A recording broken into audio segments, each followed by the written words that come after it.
BCom second year के प्यारे बच्चों, स्वागत है आप सभी का इंडिया SWIFT में। आज हम पढ़ेंगे लागत लेखांकन, इंग्लिश में इसे कहते हैं कॉस्ट अकाउंटिंग। इसका चैप्टर 4 पढ़ेंगे जिसमें सामग्री लागत लेखांकन है और इसका मैंने एग्जाम्पल 4 और 5 आपको बताया था। आज हम 5 को बना करके देखेंगे क्योंकि कल मैंने आज ही एक वीडियो अपलोड की थी जिसमें मैंने इसको केवल ऐसे समझाया था, बनाया नहीं था, बना बुनाया है, इसलिए मैं आपको समझा दिया था। पर एक्चुअल में जब एग्ज़ाम में क्वेश्चन मिलेगा तो वो कुछ इस तरह से मिलेगा, ये नहीं होगा, ये आपको खुद से तैयार करना पड़ता है। बहुत सारे बच्चों को ये पता है, बहुत सारे बच्चों को नहीं पता है। कई यूनिवर्सिटी में जहाँ बच्चे जाके पढ़ रहे हैं पहले इन चैप्टर्स को नहीं पढ़ाया जाता, पहले जो इसके सबसे इम्पॉर्टेंट चैप्टर होते हैं यूनिट 3, 2 के, उनको पढ़ा दिया जाता है। तो शुरू से मैं पढ़ा रहा हूँ, ध्यान से देखो और सीखो। क्वेश्चन है, निम्न समंकों के द्वारा फीफो पद्धति अपनाते हुए स्टोर लेजर बनाइए। इसमें तिथि दी है, सामग्री दी है, उसकी दर दी है, फिर से तिथि दी है, सामग्री दी है, एक प्राप्ति की और एक निर्गमन की। कुछ सामग्री आप प्राप्त करेंगे, उनमें से कुछ को निर्गमन भी करते हैं। किसी अलग दर पे वो प्राप्त होती है, अलग दर पे निर्गमन होता है, ये सब सीखना है। तो फीफो विधि का इंग्लिश वर्जन है फर्स्ट आओ फर्स्ट जाओ, मतलब पहले जो आता है वो पहले जाता है। आपके पास अलग अलग समय पे माल आएंगे, अलग अलग समय पे माल जाएंगे। तो जैसे आपने दो अलग अलग तिथि पे माल खरीदा, एक 1000 का, एक 5000 का, और आप तीसरे तिथि में माल निर्गमन कर रहे हैं, तो आपको याद रखना है जो सबसे पहले आया था उसको आप पहले निर्गमन करेंगे। तो पहले आपके पास 1000 के हैं तो आप पहले अगर 3000 का निर्गमन कर रहे हैं तो उसमें से 1000 ये रहेगा, बाकी 2000 इसमें से रहेगा। तो ये कुछ विधि होती है कि पहले आओ और पहले जाओ, इसको बोलते हैं फीफो विधि। कॉलम कैसे बनेगा, कॉलम देख लो, जिस तरह से कॉलम यहाँ दिया हुआ है उसी तरह से बनाएंगे। तो बिना टाइम को वेस्ट किए हम अपने काम को स्टार्ट करने वाले हैं। तो आपका काम है इस तरह से कॉलम को तैयार कर लेना, ठीक है। देखो, दिनांक का एक कॉलम छोड़ के 3-3 कॉलम आपको दोनों साइड बनाना है। कितने कॉलम? 3-3 कॉलम। तो जिस तरह से मैंने बनाया है आपको भी 3-3 कॉलम यहाँ पर बना लेना है, ठीक है। चलो देखो,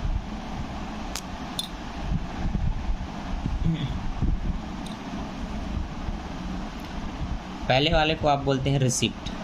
क्या बोलते हैं? रिसिप्ट। दूसरे वाले को आप कहते हैं इशू, ठीक। तीसरे वाले को बोलते हैं आप बैलेंस। रिसिप्ट, इशू, बैलेंस, ठीक। और यहाँ नीचे से पहला कॉलम रहेगा डेट का। किसका रहेगा? डेट का। फिर यूनिट्स, रेट, अमाउंट, ये तीनों में लिखना है।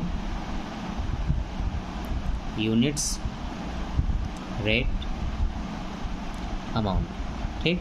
फिर से units, rate, amount, units, rate, amount, ठीक। यही तीनों में आपको लिखना है। तो सबसे पहला काम है इसको अच्छे से इस चीज़ की सहायता से खींच लेना, क्योंकि पेन में गलती होती है फिर वो आपको पूरा पेज खराब होगा। इसमें आप रबड़ से मिटा भी सकते हैं। तो ये खींचो। और स्टोरेज लेजर अकाउंट बनाना है तो आपको ऊपर में डालना है स्टोरेज लेजर, ठीक है। यहाँ ई नहीं रहेगा, लेजर अकाउंट, ठीक। स्टोरेज लेजर अकाउंट ऐसे इस तरह से हेडिंग दे देना है। अब इसका काम शुरू होगा, ठीक है। चलो, अब जो क्वेश्चन है उसको ध्यान से देखना ज़रूरी होता है, क्योंकि अभी बिना क्वेश्चन के अब नहीं बनने वाला। क्वेश्चन ने कहा 1 अप्रैल 2021 को प्रारंभिक शेष हमारे पास 1000 के हैं जिनकी वैल्यू 5 रुपये है, ठीक है। तो सबसे पहले आपको इसको लिखना होगा कि 2021 में 1 अप्रैल को आपके पास कितने यूनिट्स है? 1000 यूनिट्स है, जिनकी वैल्यू कितनी है? 5 रुपये है। ये कितने हो रहे हैं आपके? 5000 हो रहे हैं, ठीक है। सॉरी, मैं 50 लिख दिया हूँ, 5000 हो रहे हैं। तो इसी को आपको बैलेंस में लिख लेना है कि आपके पास कितना है? 1000 यूनिट्स है, 5 रुपये के हिसाब से उनका अमाउंट है 5000, ठीक है। तो ये लिख लेना है। अब दूसरी तिथि को क्या हुआ है वो देखो। दूसरी तिथि को एक के बाद 3 तारीख को इधर भी तारीख होता है, इधर भी, तो दोनों को देखते रहना। एक के बाद 3 है, फिर 4 है, तो इधर आएंगे, तो पहले एक के बाद 3 में आते हैं। उस दिन हमने 5000 और प्राप्त किया, 5000 यूनिट्स, जिसकी वैल्यू थी 6 रुपये। तो आपको क्या करना है, यहाँ पर लिखना है 3 अप्रैल, कितने यूनिट्स, 5000 यूनिट्स, उनकी वैल्यू कितनी थी, 6 रुपये। तो 6 पंचे कितने होते हैं, ये 30,000 होते हैं। तो यहाँ पर आपको इस तरह से 30,000 रुपये लिख लेना है, ठीक है। अभी इशू कुछ भी नहीं कर रहे हैं, तो ये पूरा लाइन खाली रहेगा, तो आप डेश करके छोड़ सकते हैं, या बिना डेश के भी हटा छोड़ो इसको।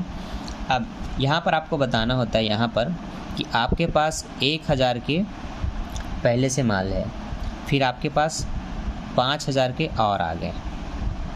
तो जो 1000 का था उसकी वैल्यू 5 था, और जो 5000 के उसकी वैल्यू 6 है।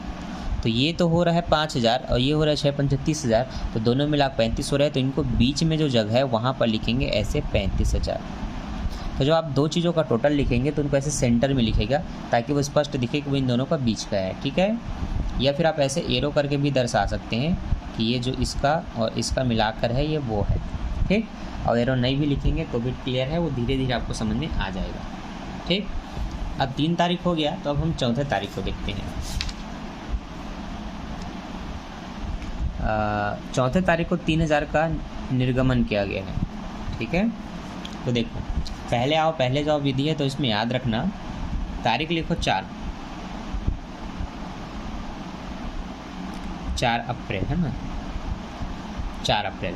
चूँकि यहाँ कुछ नहीं आ रहा है, सीधा निर्गमन हो रहा है 3000 का, तो याद रखना है पूरा 3 यहाँ नहीं लिखना है। आपके पास माल कितने कितने के हैं, पहले 1000 के, फिर 5000 के। तो 3000 का माल निर्गमन करेंगे तो एक तो जाएगा 1000 का जो पहले के है, जो पहले आओ पहले जाओ। अब 3000 में से 1000 पुराना वाला गया, तो 2000 नए वाले में से देना पड़ेगा इसमें से, तो फिर नीचे ऐसे 2000 लिखना। यहाँ बताओ कि पहले वाले का मूल्य 5 है, दूसरे वाले का मूल्य 6 है, तो ये 5 कम 5000 होगा, या 6 दूनी 12 होगा। अब 12 और 5 17 होते हैं, तो यहाँ इन दोनों के सेंटर में लिखना है यहाँ पर 17,000, ठीक है। तो इस तरह से इसको बनाना होता है, और उसके बाद आपको नीचे में बताना है कितना बचा। तो पहले आपके पास 1 और 5000 के माल हो रहे थे, जिसमें से 3000 का जा रहा है, तो अब आपके पास 6000 का बचा। तो यहाँ पर लिख लेना है कि अब आपके पास 3000 का है, 6000 में 3 चला गया, 3000 का है, जिसकी वैल्यू नीचे वाले का 6 रुपये है। तो 6 थी आपके पास 18,000 रुपये का अभी बैलेंस है, ये आपको इधर शो करना है, ठीक है। तो ये ऐसे बनता है, और थोड़ा गैप दे करके लिखेंगे तो ये और अच्छा होगा और समझने में आसान होगा। तो मैं थोड़ा गैप दे करके ही लिखूँगा ताकि हमें क्लियर समझ में आए। 4 तारीख के बाद 6 तारीख को भी निर्गमन किया है, तो 6 अप्रैल लिख रहा हूँ। निर्गमन है मतलब फिर से यहाँ पर आना है। निर्गमन इस बार हुआ है 2000 का, ठीक है। तो देख लो क्वेश्चन, निर्गमन हुआ है 6 तारीख को 2000 का। तो याद रहे पहले आओ पहले जाओ, तो पहले वाला माल आपका जो एक तो चला गया, अभी जो 5000 में से 2000 जाने के बाद 3000 का बचा है, उसमें से 2000 का निर्गमन करेंगे। तो वहाँ पर चूँकि वह बस एक ही प्रकार का माल है, तो आप अलग अलग ऐसे ना लिख करके एक ही बार लिख देंगे कि ये 2000 का निर्गमन हो रहा है, जिनकी वैल्यू 6 रुपये है। तो ये टोटल 18,000, कितना निर्गमन होगा, 18,000 का, ठीक है। आगे अब आपको बताना है, आपके पास 3000 के माल में से 2000 का निर्गमन हो रहा है। अच्छा 6 दूनी 12 होगा, सॉरी 12 ना, तो 2000 यूनिट्स हम सेल कर रहे हैं, निर्गमन कर रहे हैं 6 रुपये के हिसाब से, तो 6 दूनी 12,000 चला गए। 3000 के माल में से 1000 का माल बचा है, जो कि 6 रुपये के हिसाब से 6000 हो रहा है। ये आपको ऐसे शो करना है, ठीक है। Any doubts? अब आगे देखो 6 तारीख के बाद एक नीचे संयोजन है। ये चूँकि शॉर्टेज का क्वेश्चन है, तो वो शॉर्टेज को आपको ध्यान देना पड़ेगा कि कमी होता है इसमें। 7 अप्रैल 2021 को लिए गए साप्ताहिक स्टॉक के शेष में 150 की कमी पाई गई। तो जो भी आपके पास इस समय का था 6 अप्रैल 7 अप्रैल को, उस समय के जो भी आपके पास स्टॉक रहेंगे उसमें से कुछ कम हो गया। तो 1000 है, उसमें से 150 की कमी हो गई। उस कमी को आपको इशू में दिखाना है। किस में दिखाना है? इशू में। तारीख लिख दो 7 अप्रैल, ठीक है। 7 अप्रैल लिखने के बाद इस लाइन में आओ और यहाँ पर बताओ कि 150 की कमी हो गई। कितने की कमी हो गई? 150 की। तो अब यहाँ कुछ नहीं करना है, यहाँ बताओ कि 1000 के में से 150 चले गए, तो आपके पास कितने बचे? 850 यूनिट्स बचे, जिनका 6 रुपये नहीं लिखना है। देखो अगर किसी कारण से 1000 का माल कुछ कम हो गया या नुकसान हो गया और वो अब 850 का बचा है, तो हमें इसको सेल करना है, तो उतना ही पैसा पाना है जितना इनके हिसाब से मिलता था। 1000 और 6 का गुणा करने से 6000। तो अगर कोई माल कम हो गया तो आपका रेट बढ़ना चाहिए ताकि आपको उतना ही पैसा मिले। ठीक है, समझ लेते हैं कि आपके पास एक कार्यविधि में समझ लेते हैं इस तरह से कि आपके पास पहले 4000 के माल थे जिसको 2 रुपये के हिसाब से आप बेच करके 8000 रुपये पाते थे। ठीक है, किसी कारणवश पता चल गया कि 2000 के माल पता नहीं गायब हो गए किसी कारण से, अब आपके पास केवल 2000 का माल है। तो याद रहे इस स्थिति में आपको 8000 ही चाहिए। कितना चाहिए? 8000 ही चाहिए। भाई आपके पास माल भले किसी कारण से कम हुआ, लेकिन जिसको भी आप निर्गमन करेंगे उससे आपको 8000 ही चाहिए। तो आपको क्या करना होगा? रेट को बढ़ाना होगा, क्योंकि आप 2 का गुणा 2 से करेंगे तो 4000 होगा, लेकिन 2000 को 8000 में बदलना है तो 4 का गुणा करना पड़ेगा ताकि 4 दूनी 8 आ जाए। तो यहाँ रेट बढ़ गया। बिल्कुल उसी तरह से याद रखना है, अब कम माल को बेच के फुल पैसा तो नहीं पाएंगे, इसलिए रेट को बढ़ा देंगे ताकि पैसा उतना ही मिले जितना हमें चाहिए। तो इसके लिए आपको क्या करना पड़ेगा ये मैंने आपको यहाँ समझाया था। 6000 का जो टोटल अमाउंट आपको चाहिए, उसके बाद जो कम हो गया यूनिट्स में, उन दोनों को ऐसे भाग कीजिए तो आपका वैल्यू निकलता है रुपए। तो वो निकलेगा, कुल 6000 चाहिए 850 के हिसाब से, तो 7 रुपये 0.59 पैसे ये आपका निकलेगा। तो उसको यहाँ पर लिख लेना है कि ये जो 850 है इसको 7.059 के हिसाब से गुणा करेंगे, तब आपको 6000 रुपये ही फिर से प्राप्त होंगे। तो ये आपको वहाँ पर लिख लेना है। ठीक है, तो ये इस तरह से बनेगा, याद रखिएगा, इसको भूलिएगा नहीं। शॉर्टेज में यही मेन होता है। आगे 6 तारीख का हो गया ना, अब 6 के बाद 7 तारीख होना चाहिए, जो कि नहीं है। तो इधर आते हैं, 6 के बाद सीधा 12 है, फिर 15 है, 2 डेट और है। तो 12 को देखेंगे, डायरेक्ट 15 पे नहीं जाएंगे। 12 को आया है हमारे पास, प्राप्त हुआ है, रिसीव हुआ है 3000 का। तो रिसीव वाले कॉलम में लिखना है, मतलब फर्स्ट कॉलम में यहाँ पर। तो ये मैं तारीख लिख लेता हूँ 12 अप्रैल। 3000 यूनिट्स आया है, तो यूनिट्स में आप 3000 लिखेंगे। यूनिट्स में 3000 जिनकी वैल्यू 5 रुपये बच्चों, तो यहाँ पर 5 और 5 3 पंचे 15000, 3 पंचे 15000, 15000 का आया है। यहाँ पर कुछ भी निर्गमन नहीं हो रहा है, तो इसको आप ऐसे डेस्क करके छोड़ देंगे, कोई दिक्कत नहीं है। यहाँ पर आना है और बताना है कि आपके पास पहले तो 850 यूनिट्स हैं बैलेंस में, अभी आपके पास 3000 यूनिट्स और आ गए। इन दोनों की वैल्यू कितनी है? पहले वाले का 6000, दूसरे वाले का 15000, तो टोटल आपके पास 21000 के हैं। तो यहाँ पर बता दो, पहले का है 7.059, दूसरे का है 5, कुल मिला के आपके पास 21000 के हैं। तो इन दोनों के सेंटर में मैंने 21000 लिखा है। आई होप आपको ठीक से दिख रहा होगा, देख लो सेंटर में लिखा हूँ। चलो आगे बढ़ते हैं। अगला है आपका 15 तारीख को 1500 का निर्गमन। ठीक है, तो यहाँ पर मैं 15 अप्रैल का डेट डाल देता हूँ, क्योंकि आया कुछ भी नहीं है। तो यहाँ पर इस तरह से डेस निर्गमन हुआ है 1500 का। तो याद रखिए, पहले आओ पहले जाओ, वो ध्यान रखना होता है। तो पहले आपके पास 850 के हैं, उनको सेल करना है। 1500 जो चाहिए उसमें से पहले 850 जाएगा, बाकी जो बचे वो इसमें से जाएंगे। ठीक है, तो उसकी भी एक छोटी सी कार्यविधि आपको पता होनी चाहिए, वो देख लो कि 1500 में से पहले आप अपने 850 जो बचे हैं उनको देंगे। तो ये आपका 10 में 5 जाएगा 5, और एक देने के बाद 14 में 8 जाएगा 6, 650 बचे।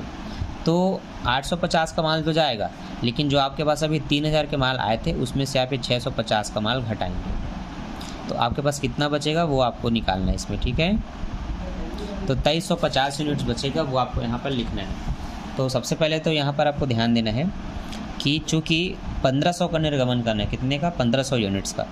तो पहले तो 850 का जाएगा 7.059 के हिसाब से, दूसरा आपका फिर 650 जाएगा 5 रुपये के हिसाब से। इस तरह से कुल आपके कितने जाने वाले हैं वो देख लो। तो इसका वैल्यू है 6000 रुपये, इसका कितना होगा वो निकालना है। तो 5 शून्य 0, 5 पंचे 25 है ना। चलो मैं गुणा कर देता हूँ यहाँ पर, ताकि आपको स्पष्ट टोटल अमाउंट में बता सकूँ। तो 650 यूनिट्स का 5 रुपये के हिसाब से 5 शून्य 0, 5 पंचे 25, हासिल है 2, 5 छक्के 30, 32, ये इसका इतना हो रहा है। और उसका तो 850 वाले का पूरा 6000 है, तो 3950 हो रहे हैं,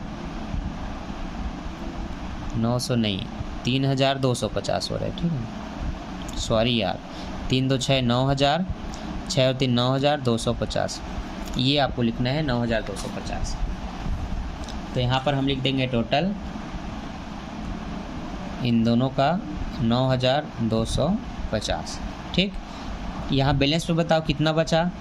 तो 850 का तो चला गया, 3,000 जो बचा उसमें से भी 650 चला गया, तो आपके पास 2350 का बचा है, जो मैं आपको यहाँ पर काट के दिखाया हूँ 2350। तो यहाँ पर लिखना है अब आपके पास 2350 के माल बचे हैं। कितने के? 2350 के, 5 रुपये के हिसाब से। अब इन दोनों का 5 से गुणा करो तो आपको 11,750 मिल जाएगा। ठीक है, क्या मिल जाएगा? 11,750। ठीक, इसके बाद डेट ख़त्म होता है, 15 तारीख के बाद आगे और कुछ भी नहीं है। तो इसके बाद इसको हम क्लोज़ कर लेंगे। क्या कर लेंगे? क्लोज़।